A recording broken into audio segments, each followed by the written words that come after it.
Good morning and welcome to the Morning Spotlight Podcast. I'm your host, Mike Ham, coming to you as always from the Spotlight Studios here in Morristown, New Jersey. My guest today has a deep background in regenerative organic agriculture, indoor air quality, water quality, and other important aspects of wellness technology for the home. He recently co-founded Pure 365, which aims to bring an entire high-performing ecosystem to the residential market. He is also a founding member of the Wild Orchard Tea Company, which was created out of the desire to share the world's purest and highest quality organic teas. Not to mention, he has the best name of any guest we've ever had on the show. He is Michael Ham. Michael, welcome. Great to be with you, Michael. Yeah. I mean, I'm sure as I was reading that and I said Michael Ham, people are probably like, is he interviewing himself on this show? But no, I have no background in teas or healthy homes or really anything. Michael and I don't even really look alike. So we got glasses. That's one thing that we got going. He's got more hair than me. I got the beard. But I'm excited to have you on, man. How's everything going? It's awesome. You know how this all started? So I joined Clubhouse, right? And sometimes you get those notifications and it says, these people are in this Clubhouse. And I saw my name. Yeah. I was like, shoot, did someone hack my phone? Because I was hacked before. I ended up going in there. And to my relief, it wasn't me. It was you. That's how I got to know you. Well, yeah, I got the notification. Michael Ham wants to connect with you. And I was like, that seems weird. But then I looked at the profile picture and then I was saying, that's definitely not me.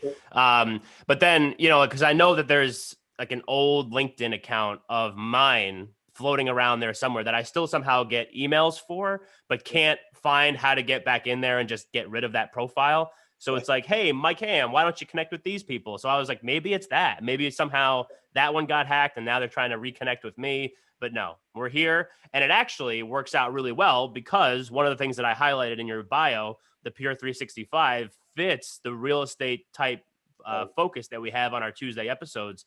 So why don't you tell us what Pure 365 is, and then we'll dive a little bit deeper into it. Right. So we've known for quite some time that, especially with building homes and buildings tighter, especially with sustainability initiatives, governments mandating that, we got to decrease the carbon footprint. Yeah, since the 80s, right? 80s, 90s, ramping up to today. The things like the LEED certification, focused on sustainability, not wasting energy. What it's done, it's benefited in one way, but what it's happened is trapped a lot of the toxins and ventilation, lack of ventilation in buildings. So who are the people that suffer the most from that? It's the occupants of the home, of the building. So now with COVID, there's a huge movement in looking at that and focusing on helping people live in healthier environments. And that's kind of where we play. We use monitors to measure the quality of the air, the quality of the water, and we integrate systems to be able to remediate pollution events. So it's an automated system where you don't have it's like your thermostat. You set it at a temperature and you expect it to perform. So that's the way that the future is going to be for air quality, water quality too.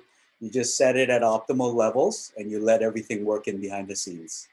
Right. So was this something that you had been working on pre-COVID? Is this something that people have been aware of and just like didn't really care about? And then this has kind of thrust it into the forefront of people's minds?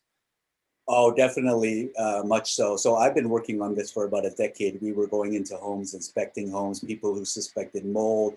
They were getting headaches, severe allergies. They want to know what the source is because everything's invisible. So at that time, about a decade ago, we'd have to actually do manual testing, send it to the lab, get results. But probably about 5-6 years ago, IoT devices started to come out on the market where you can actually measure your CO2, your chemicals in the air, the particulates in the air, things that are actually harming our health without us knowing it because it's invisible. And so now those sensors are becoming much more reliable, accurate, and they're able to interact or integrate with the systems, the purification systems, ventilation systems, to actually automate everything. So it's really an exciting time of innovation going on right now. Right. So one of the things that I was wondering when you were talking about that is, we mentioned that this is something that people have been, working on, like yourself, prior to COVID. And I feel that maybe older buildings might be more at risk, I guess. I don't know if that's the right way to say it, but more at risk to have a lot of these toxins and stuff like that in them because maybe they're not as well ventilated? Is that something that you see too? Like older buildings, older homes that have more issues with them? It's not so much that it's older, it's more so how well it's maintained, right? So you can have an older building, but they maintained it really well. They make sure the ventilation rates are according to code or surpass it. And you can have a much healthier building than a brand new one. But the brand new ones now, typically they're more focused on sustainability. And now, especially after COVID, there's a huge movement to make buildings more healthy. So there's two certifications that, if you haven't heard, you should look into, especially commercial building operators, something called the WELL standard. It's by the International Well Building Institute. And then there's another standard called FitWell. Those two, you actually get your building assessed for certain markers on how healthy it is. And they'll tell you, you need to ramp this up if you want to get FitWell or WELL certified. And when you get that certification, it gives everyone coming into the building that peace of mind that, wow, this building is operating at optimal levels. Right. Okay. So what are things that would qualify a building to fit into those categories? So, I mean, are there certain metrics I'm assuming that they would have to hit as far as like air quality or water quality and all that kind of stuff? So both of those standards, WELL and FitWell, are the top two, but each of them have different concepts and requirements to pass. So just to give you an example, WELL has 10 concepts. Air quality is the biggest out of all of them. You have water quality, you have things like nourishment, the types of foods that the companies in the building give access to, right? The mind is one, comfort, thermal comfort is one. You have just all a wide-ranging set of concepts that really constitute a holistic, healthy environment. Gotcha. Sorry, I was on mute and drinking coffee all at the same time. All right. So, well, fit well, those are all great. So, are there instances where, how does someone start this process? So, like, if I'm a homeowner, if I'm a building owner, is this something that I would just do just to be safe and give the people working in my building peace of mind? Or do you see a lot of times people have issues and all of a sudden people are getting those headaches? And they're like, well, something's going on maybe with this building. When do you see people actually starting this process? And I'm assuming it would be better to start it earlier rather than later, right? Right. So with COVID, health, where you go has become top of mind. So it's certainly sped everything up, but there's still a major lack of knowledge on what constitutes a healthy building. So WELL or FitWell is a great place to start. If you're a building owner, look in and try to look at what steps need to be taken to get certified. That process, you can hire a accredited professional in either area. They will come out and they will help you get certified. They will assess your building and say, oh, you're lacking in air quality, ventilation, you need to spruce this up. But once you get that certification, it gives everyone in the building more peace of mind. You can charge higher rent rates. There's a greater ROI to your tenants because you're creating a more healthy environment that leads to higher productivity of your staff, right? So there's a lot of benefits that come with getting certified. Right. So, okay, take your position in this. So if I'm a building owner and I say to myself, hey, this Michael Ham guy, not the host, but the guest, he seems that he knows what he's talking about. What is your role in this process? So I'm a WELL AP and soon to be FitWell ambassador. So if someone were to come to me and say, I want to create the healthiest building possible, can you come in and take a look? Then we can go in and do an immediate assessment, whether they want to do WELL or FitWell eventually. We can guide them through the process. We can do initial assessment and give the building owner a sense of, oh yeah, you're really good here. You can qualify very easily without much upfront capital expenditure. Or wow, you haven't done anything here. If you want to get certified, you're gonna have to spend quite a bit. So we go in there and we pretty much consult on how to create the healthiest environment and get certified.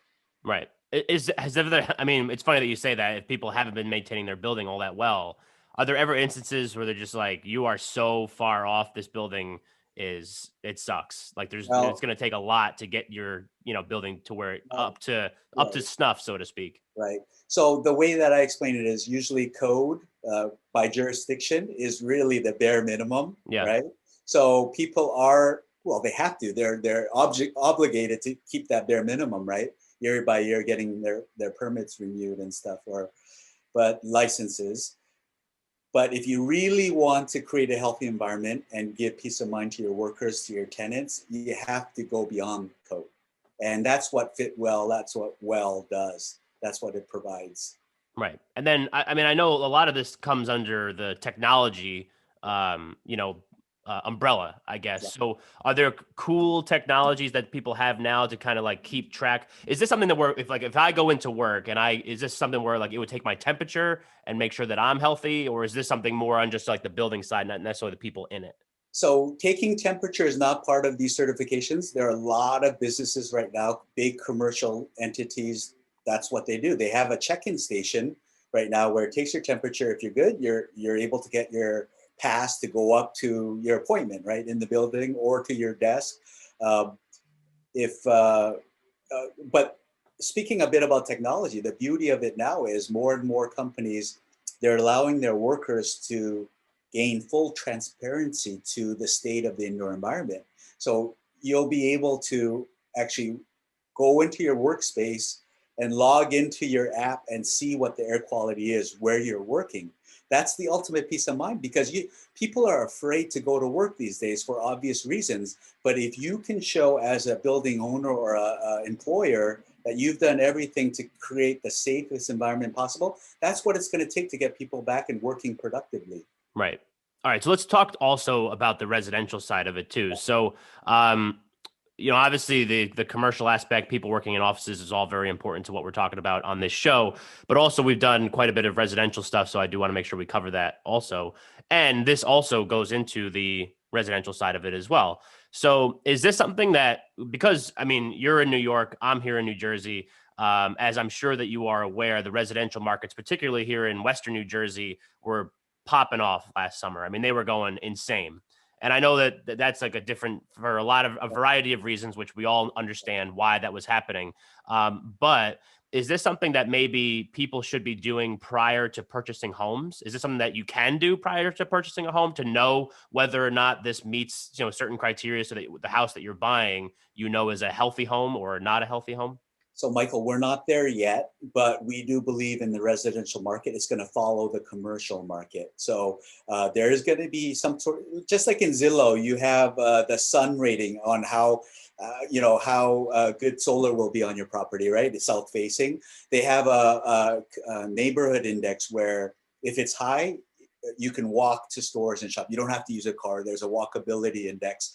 I believe there will be a healthy home index. And that's what we're working towards, because it really involves sensors, homeowners opting in. And think about it, if you look at two listings at the same price point and your healthy home index is much higher than the other, what are you going to choose, right? For the benefit of your family. So I believe, and we're going to be huge drivers of that, but using that data to give people more informed choices. Right. Yeah, I think that would be definitely good for people to know, because it's one of those things where even if you do an inspection, you know, and again, those probably meet certain bare minimum criteria or whatever.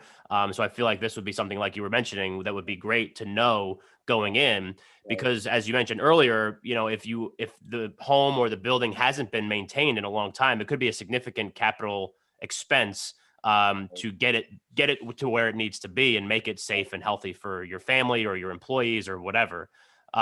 So what are things like maybe some examples of common things that people would do to get that building or home back moving in the right direction to make it healthier? Is it just like, you know, punching a hole in the roof and venting out the air, or, you know, what are we talking about here?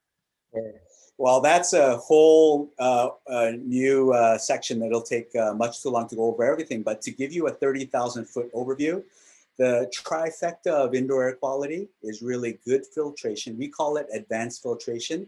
So having an inline filter that's going to capture most of the dust, and in particular, the ultrafine particles we breathe in, that constitute 90% of all the particles we breathe in, they actually are small enough to go into the bloodstream. So we really want to filter as much of those small particles as possible. The second part of air quality is ventilation. If you don't have fresh air coming in at the opportune times when CO2 levels go up, you're going to have cognitive impairment or impact. starting at some point. So ventilation is key. And then humidity control. Being in New York, summers are extremely humid, winters are dry, but there are ways to keep it in optimal zones at every day of the year, just like your temperature or your thermostat.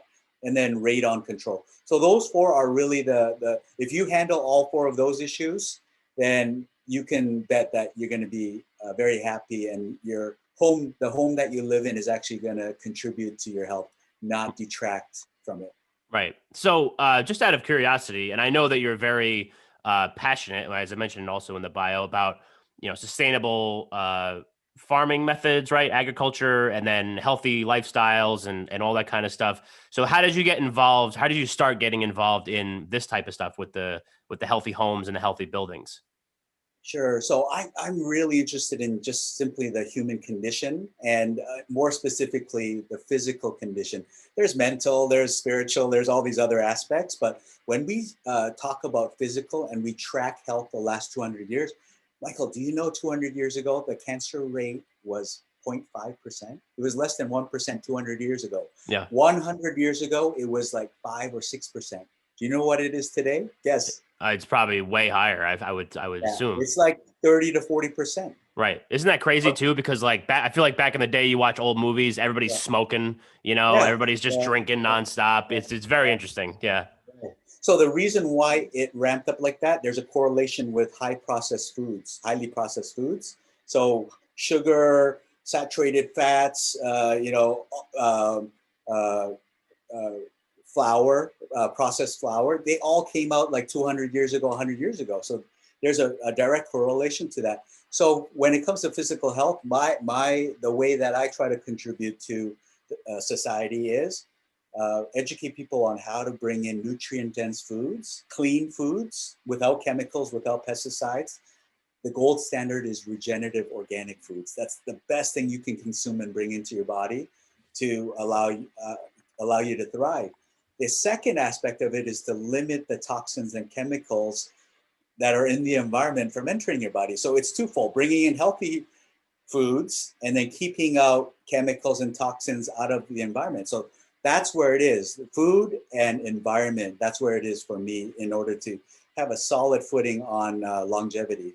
Right. What are some examples of those regenerative organic foods in case people are interested in those? So regenerative organic is really the way that you farm. So the organic standard, you go to Whole Foods, you see USDA organic. The stipulation of organic is really to grow crops that do not have any chemicals or hormones. But if you take it one step further and you focus on the health of the soil, the way that you use biodynamic, use animals that poop and without pesticides, but it creates a very healthy microbiome within the soil. And what that does is a healthy soil creates a healthy crop. And when we consume that healthy crop, it's going to create a healthy body.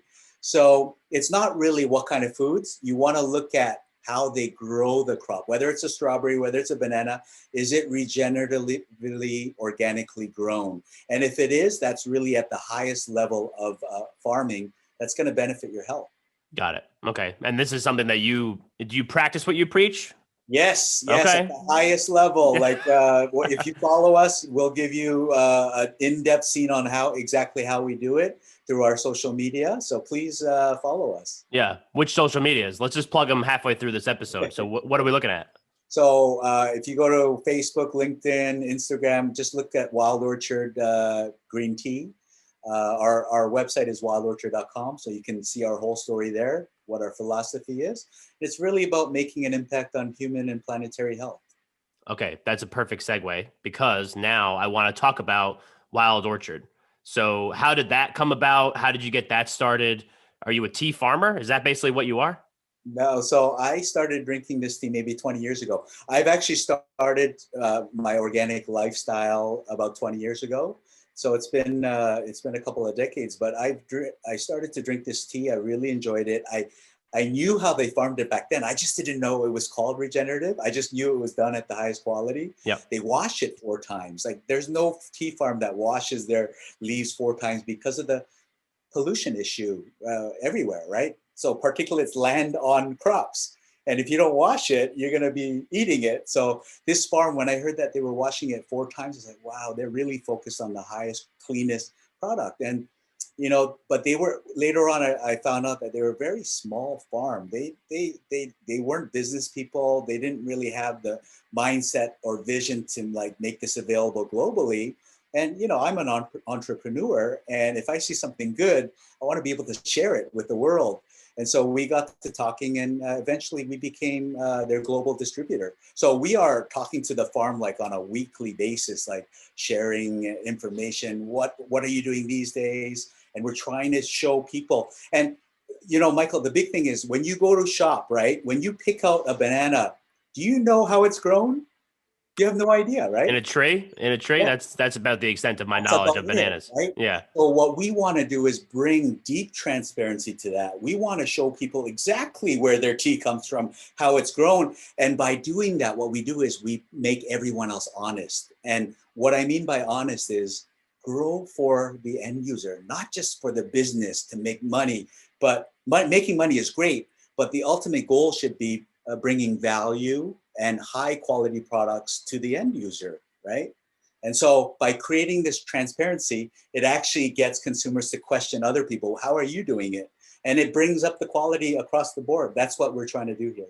Right. So how'd you find out about this farm? Just because of the washing thing? Like, where's the farm located? Oh, the farm is located on an island in South Korea. It's called Jeju Island. Okay. And so I actually had a chance to visit the island, visit the tea farm 20 years ago, and I became a fan of it. And I'm telling you, I would drink maybe once a week, maybe sometimes once a month, not a lot, right? But I kept drinking it through the 20 years. But when I learned that they're just like, I thought there could be an opportunity to bring massive exposure to it through our efforts in the US. That's when I started drinking it every day. I drink 2 liters a day now, every day for almost 3 years. Yeah. And Michael, I've never been sick. It's the first time I feel better than I have a decade ago, right? Yeah. So if I can feel this way, I want to be able to share it with other people and show them exactly why, right? Right. Can you buy this in stores, or do you have to go to like online or special tea stores or something? Yeah, so right now we're just launching. We've been doing R&D, getting everything down to be, appealing to the North American market. This month, by next month, we'll be on Amazon. On our wildorchard.com, we'll be direct to consumer. And then we're going to start getting into local and independent natural organic shops. And then in the next year, our goal is to be in national retailers like Whole Foods and, Sprouts and places like that. Right. Interesting. I mean, I like tea. I'm not a big tea guy. I usually drink coffee in the morning. At the end of today, though, because I have a whole bunch of time that's going to be spent on Zoom, I usually do like a Lipton tea at the, halfway through, because my voice is basically going to be shot. So maybe I'll have to try a little Wild Orchard and see if that works even better. Well, let me ask you, Michael, why do you drink coffee? Is it more for taste or is it for the energy boost? Both. I mean, Both, right? I think it's just one of those things where if I don't drink coffee now, as a 30-year-old who's been drinking coffee for, I guess, maybe 11 or 12 years now, I can't really get rolling without it, right. Which is terrible. But then you get like that caffeine withdrawal headache halfway through the day and all that kind of stuff. So, so Michael, most people don't know this, but without going too long, so coffee gives you a boost and then you get a crash. So you have to keep drinking to maintain that energy, right? Yeah. Tea, you get the same caffeine, but because there's something called L-theanine where you cannot find anywhere else except mushrooms, it gives you energy, but a sustained energy, but it adds focus and calmness to it. So you get a much multi-layered. The only thing the reason why I asked you, do you drink it for taste? It's hard to beat coffee's taste, right? I drink coffee too once in a while because the taste is so good. So the last couple of years, we've been developing a tea product that gives that coffee taste. So I'm going to send you some tea. Give it a shot, and all right. We'll see how it goes. Yeah. I'll let you know. This is great, man. I get some tea and just see how it works. Because like I said, I drink tea sometimes. I'll probably have a tea later today. But I think like you said, I mean, the caffeine and the coffee just gives you that punch in the face right in the morning that you need to get yourself woken up and ready to rock and roll. So, so yeah. Hey, that's how I explain it. So coffee is like someone just punching you, so it keeps you up, right? Yeah. Tea is like a soothing massage throughout the day. That's the difference. All right. I mean, that sounds just delightful. So I definitely have to give that a shot. So also, I mean, just because we're on the topic of sustainability and healthiness and all that kind of stuff, one of the things that I think is interesting about products like this is that, because even though they're sustainably farmed and all that kind of stuff, as far as like shipping, because you said the farm is in South Korea, right? An island in South Korea. So as far as like, are there sustainable distribution practices? Is that a thing that people do? So you bring up a great point, right? The ultimate is just to have a garden in your backyard. Everyone create their own food. Like that's the ultimate, right? Grow your own tea. Yeah. In your garden. It's going to bring down the carbon footprint tremendously. But it's challenging, and it's not like you can have a green tea farm anywhere in the world. There's a very specific location where it's grown and you get the highest quality. And our farm in Jeju Island is one of those places. Unfortunately, if we could create one in New York City, like we would do it. Right? So we would just distribute locally.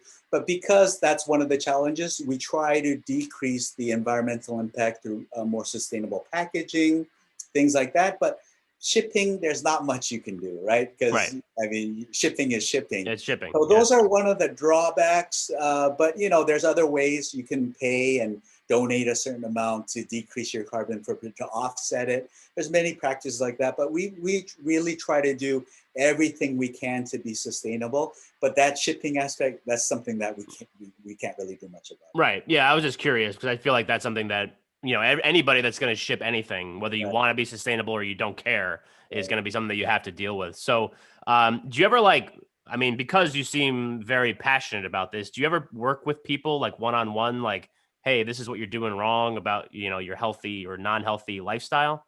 I love talking about this. If anyone reaches out and they just want to talk and say, how can I create a healthier home? Oh, what's your difference between your tea and this other tea? This is stuff that I live to talk about every day. And if it helps anyone, I make time out to make time for people, right? So reach out to me through LinkedIn anywhere, and happy to collaborate. Yeah. And then also, looking at like the future, let's go back to the building thing, because I told you I didn't write any questions down, so nor did I have an outline for what I thought we were going to talk about. So one of the things that I was just thinking of as we were going through the tea thing, I don't know why, was the fact that, looking into the future with these smart home, or, I guess, is it smart home? Is it smart and healthy homes? Smart and healthy homes. Yeah, right. With these smart and healthy homes, and I know you said that there are goals and things that you're hoping to accomplish, with maybe like a healthy index and all that kind of stuff. Where do you kind of see the future of this going? Is this going to be something where once we kind of get past the COVID thing, that everyone's just kind of forget about it and not really care? Or is it something that's, just so in everybody's faces right now that it's going to be something that really gets some legs and becomes an integral part of the real estate industry? Well, the one thing that came out of COVID is people are very cognizant of their surroundings now, right? And so we talk to a lot of builders. If you look at the latest builder surveys, you look at the latest prospective home buyer or homeowner surveys, they all point to wellness in the home, healthy home as a top priority, which is great. I love to see that trend, but there's still a lot of educating to do. People want a healthy home. They understand the concept of it now, but they don't know anything beyond that. So it really is a combination of people like us who can educate, builders who understand, they see the demand, and then ultimately the homeowners to understand better what constitutes a healthy environment. And once these things start to come closer together and mesh, it's just gonna keep going up. That's the way we see it, things playing out. Right. And then also you mentioned builders, and I didn't ask this before. I probably should have. We were talking about like old buildings versus new buildings and all that kind of stuff. But if we're talking about like new construction, obviously that's a big thing right now with, people buying homes and all that. New construction obviously took off quite a bit, just because people wanted something that was just theirs. Nobody else has been in it before, and everything. So have you been working with builders on how to just, if we're going to build a house, these are the things that you need to do to make sure that this can fit into these indexes? We do talk to builders. We actually met some prominent builders the other day, but right now the focus for healthy home is really indoor air quality. That's number one by far. Then you have water quality, and then you have like lighting, something called circadian lighting that's coming out now. But those three are the top. But Michael, like I explained to you in the well and fit well concept, there's so much more than just air and water. Those are the top drivers of healthy home, but there's so many other things. So the builders are starting now. They see the demand. They see homeowners are willing to pay more for it. So if you go to the top home builders and you look at their sites, all of them have a healthy home component, right? And it's really air and water. But as time passes and homeowners get more educated, they're going to start wanting more aspects of healthy home. Like I mentioned, soundscaping, sensescaping, like biophilic design. It just runs the gamut. But really air and water is where it's at right now, with lighting part of the top three right now. Right. Are there, I mean, so the other thing too, if we're talking about commercial buildings, are there asset classes that are more prone to lagging behind on some of these things? Like I would imagine maybe like a warehouse or a factory would be severely behind an office building. So are those things, are there different, things you need to make sure that you're doing in a building like a factory as opposed to an office building? I would imagine, right? Yeah, factories, very much so, because it's just the nature of what's going on in there. A lot of particulates, a lot of chemicals. So you see even some of the largest factories in the world, like microchips, the cancer rates are tremendously high. So it's the environment that they work in. But now, Michael, the future is really sensors. If you have sensors in there and it's visible, all employees can see it, you can't get away with anything. You have to put measures in place that create a safe environment. And the best thing that commercial building owners can do is, even business owners, most people may not realize it, but 90% of expenses are to human resources. The rest, like utilities, like rent, is the 10%. But everyone is focused on that 10%. If you focus on the 90% out of productivity and peace of mind, you're going to get way more return on investment on the bottom line if you focus on what goes into that 90%. And businesses are starting to realize it now. That's why these certifications are climbing every month. It's going up and up and up because people are realizing how important it is to their bottom line as well. Right. And then one of the other things too, because we've talked about quite a bit. I mean, being here in New Jersey, there are a lot of old apartment buildings. There's a lot of old warehouses. Same thing in New York. I mean, we live in a state that's been developed for a while, and there's a lot of these old buildings, and there's a lot of, I guess, barriers, at least in, maybe from someone that doesn't understand this quite as well as you, to maybe getting access to that and like an inclusion aspect, because I feel like if this is something that is so good and helpful for people, are there ways to provide access to people that maybe don't have the financial capacity to make all the necessary changes that maybe need to be made? Yeah, that's the biggest challenge. I sit on an advisory board that focuses on health equity, and if you want to create the healthiest environments, it does cost money, a little more money. It's not obscene. Like, we're not talking about it's out of range. It's only a little more than if you're building a new building or building a new house. It's a very marginal increase in cost to put these solutions in place. So there's a kind of a myth that it's like so expensive. It's not. It's really where you put the value of that, right? So I think if there's any message to talk to people about creating a healthy environment, the cost is certainly not the biggest barrier. It's really about looking at everything in context and what's the most important. The people. Any business, if you show your people that you care about them and you're invested in them, you're going to get high performance out of your people. Commitment, loyalty, focus. And that translates into dollars in the bottom line. So if you think about that as an entrepreneur in a business, it's a no-brainer to create the healthiest office environment for your workers. Right.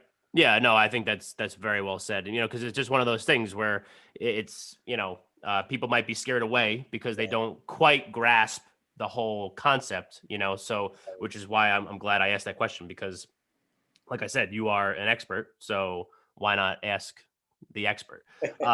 So, all right. So I think I have maybe like one more question and we'll get to our closing segment and then we'll wrap it up. So we did ask about goals, sort of, when we talked about goals with Wild Orchard, with Pure 365, what are some things you're hoping to accomplish with Pure 365? Let's just take over the next year or two.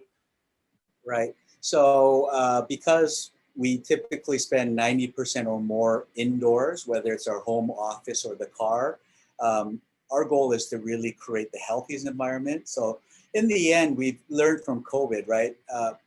Even aside from COVID, each of us knows someone who has passed away from cancer. Like my mom passed away from cancer. I can guess you know someone who passed away from cancer, right? Yeah.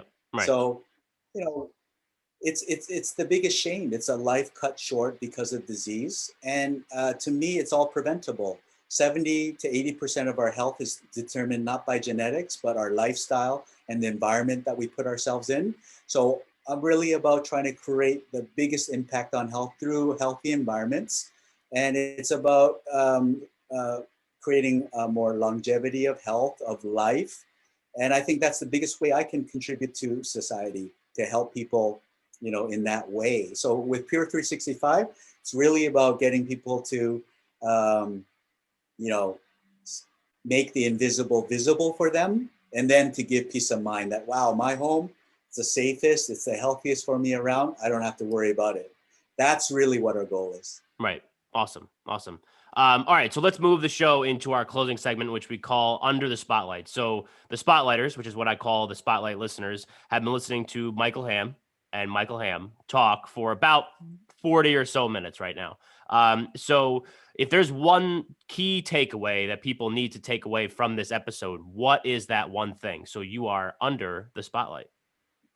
So we all live in a fast-paced life. So often we don't really think about things too deeply, like what we eat is affecting us, the air we breathe, the water we drink.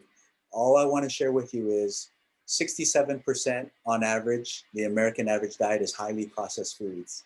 Try to get that down to 20%. Like, we're human. We got to enjoy our burgers, our pizza. I do too, right? I had a root beer and a burger the other day.